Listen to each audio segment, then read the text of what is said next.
ہاں جی، اب یہ نون ہے، اس کے اوپر لگی ہوئی ہے 3 دندوں والی شد۔ سمجھنے والی بات یہ ہے کہ یہ جو شد ہے یہ جس بھی حرف کے اوپر آتی ہے تو پچھلے والے حرف کو اپنے ساتھ ملا لیتی ہے۔ اب پیچھے ہے الف، الف کے نیچے زیر آنے کی وجہ سے الف کو ہم نے حمزہ بنایا ہے، ٹھیک ہے۔ اب پیچھے آ گیا حمزہ، حمزہ کو اب ہم نے نون کے ساتھ ملانا ہے کیونکہ نون کے اوپر شد آئی ہے۔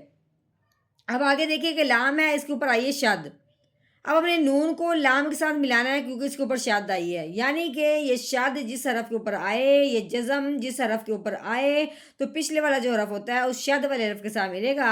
اسی طرح جزم جس حرف کے اوپر آئے گی تو پچھلے والا حرف اس حرف کے ساتھ ملے گا جس کے اوپر جزم آئی ہے، ٹھیک ہے۔ دوسری بات، یہ شد آئی ہے نون کے اوپر، تو اب ہم نے کیا کرنا ہے، جب پچھلے والا حرف نون کے ساتھ ملانا ہے تو پھر ساتھ ساتھ ہم نے ایک الف کے برابر لمبا غنہ بھی کرنا ہے، کیونکہ جب نون کے اوپر شاد آئے یا میم کے اوپر شاد آئے تو وہاں پہ غنے کا قاعدہ جاری ہوتا ہے، کیونکہ یہ قاعدہ ہے نون اور میم پہ جب شد آ جائے تو نون اور میم پہ ہمیشہ غنہ کرتے ہیں۔ اب ہم نے حمزہ کو نون کے ساتھ ملانا ہے، پھر ساتھ ساتھ غنہ کرنا ہے نون پہ شاد آنے کی وجہ سے۔ کیسے؟ حمزہ نون زیر ان، یہ جب نے کیا نا ان لمبا کیا ہلکا سا، یہ غنہ ہے، ان جو ناک میں سے آواز نکل رہی ہے، ٹھیک ہے۔ ابھی تو ہم نے ایک حرف کی بات کی ہے، اب آپ پورا سبق سنیں گے انشاءاللہ آپ کو ایک ایک بات کی تفصیل سمجھ آئے گی اور پتہ چلے گا کہ ہم نے ہر حرف کو کس طریقے سے ادا کرنا ہے۔ نحمده ونصلي على رسوله الكريم اما بعد فاعوذ بالله من الشیطان الرجیم بسم اللہ الرحمن الرحیم۔ السلام علیکم ورحمۃ اللہ وبرکاتہ۔ امید ہے آپ سب خیریت سے ہوں گے، انشاءاللہ جہاں ہوں گے ایمان اور صحت کی نعمت سے مالا مال ہوں گے۔ ہاں جی، تو آغاز کرتے ہیں ہم اپنے آج کے سبق کا دعاؤں کے ساتھ، تو چلیے شروع کرتے ہیں۔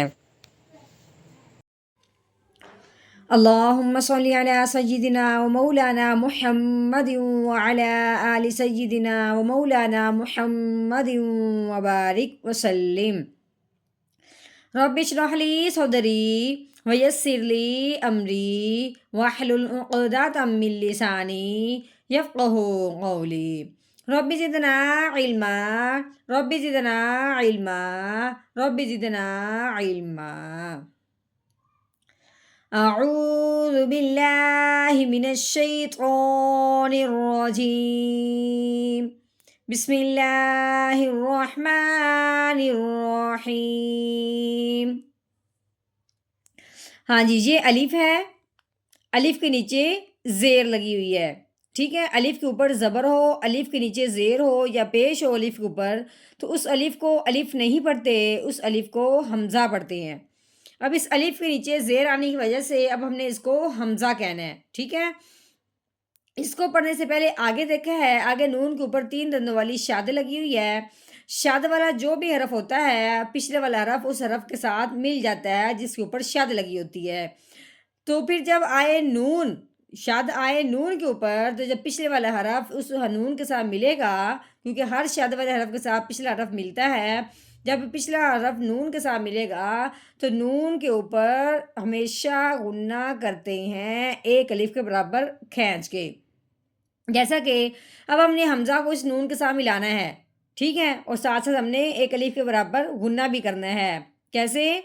حمزہ نون زیر ان، ٹھیک ہو گیا، ان یہ غنہ ہو گیا۔ اب نون کے اوپر زبر ہے، نون کی زبر پڑھنے سے پہلے آگے دیکھا ہے، آگے الف کے اوپر کچھ نہیں ہے، آگے لام کے اوپر 3 دندوں والی شاد لگی ہوئی ہے۔ اب ہم نے کیا کرنا ہے، اب ہم نے نون کو اس لام کے ساتھ ملانا ہے اس شاد کی وجہ سے، تو کیسے پڑھیں گے؟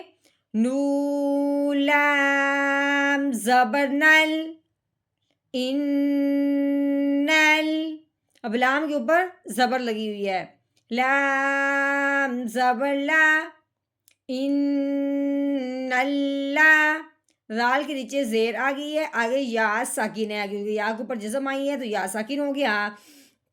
اب ہم نے کیا کرنا ہے، ابھی ہم نے یہ پڑھا ہے کہ یہ شاد والا حرف ہوتا ہے وہ پچھلے والے حرف کو اپنے ساتھ ملاتا ہے، اسی طرح جو جزم والا حرف ہوتا ہے وہ بھی پچھلے والے کو اپنے ساتھ ملاتا ہے۔ اب ہم نے رال کو یا ساکن کے ساتھ ملانا ہے، کیسے؟ رال یا زیر دی،